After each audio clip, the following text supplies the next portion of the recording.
We bring you the latest updates from the Pna Newsroom.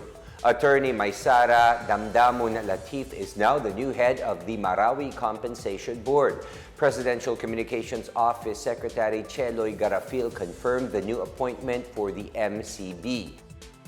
Executive Secretary Lucas Bersamin led Dandamon Latif's oath-taking. The MCB is in charge of coordinating the tax-free distribution of compensation to qualifying claimants who lost homes and businesses during the Marawi conflict. Prior to her new position, Dandamon Latif is a member of the Bangsamoro Transition Authority. She also served as a senior state solicitor at the Solicitor General's office.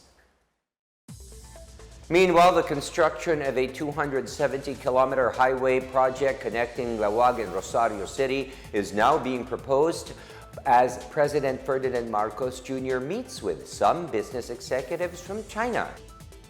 Officials from the state-owned China Communications Construction Company proposed the construction of the said highway project. It also updated Marcos on their continuing projects such as the North and South Harbor Bridge as well as the Samal Island to Davao City Connector project. They also introduced China's Zhongkao glass technology. Marcos then underscored public-private partnerships being a central part of his government's economic policy. Meanwhile, the chief executive also met with members of the U.S.-Philippine Society. During their meeting, President insisted that forging stronger ties is needed, especially with partners in the U.S., Southeast Asia, and the entire Asia-Pacific region. He also expressed gratitude for the organization's evolving relationship.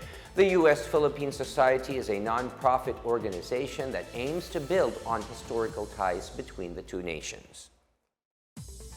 In other news, Chief Presidential Legal Counsel Juan Ponce Enrile has called on the International Criminal Court or ICC to respect the sovereignty of the Philippines over its desire to conduct a probe against the previous administration's war on drugs. Enrile made this remark after the ICC announced it will reopen its probe into the deaths associated with former President Rodrigo Duterte's anti-illegal drugs campaign. Enrile said the ICC has no jurisdiction to investigate Philippine officials. He likewise said the ICC investigators must ask permission to enter the country. Earlier, Justice Secretary Jesus Crispin Boying Remulla reiterated the government's position that the ICC can rightfully operate in states without a functioning government and justice system. For his part, DOJ spokesperson Miko Clavano maintained that the Philippines will carry out its investigation into the alleged illegal drug-related extrajudicial killings. He said the ICC must respect the Philippine sovereignty and judicial system.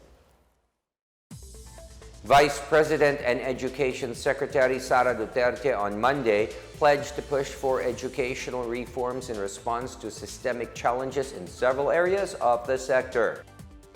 The Vice President announced her commitment as she signed the Matatag Agenda Wall during the Basic Education Report 2023 on Monday. Duterte announced that for 2023, the department has allocated 15.6 billion pesos for the construction of disaster-resilient schools and classrooms. Duterte also said the department plans to revise the Kinder to Grade 12 curriculum by including skills and values training to ensure graduates are more job-ready. The DepEd shall also work closely with the Commission on Higher Education and Technical Education and Skills Training Authority to address job mismatch. Meanwhile, Duterte vowed accountability and transparency in the DepEd to avoid issues of corruption in procurement. Included in the DepEd's action plan are improvements in digitalization, quality of learning outcomes, learners' mental and physical welfare, and protection for teachers. And that is the latest and the biggest stories from the Pna Newsroom. And before we close, we would like to congratulate PTV anchor Joey Gilas for winning in the recent PMPC Star Awards. Also, happy birthday to our very own Marita Moahe. And for more news content, visit our webpage or head on to the Philippine News Agency's Facebook and Twitter accounts. We are also shown on the social media pages of the Presidential Communications Office and on Radio Pilipinas RP1. Stay tuned for more news updates. I am William Theo. We tell stories that inspire change. Good day, everyone.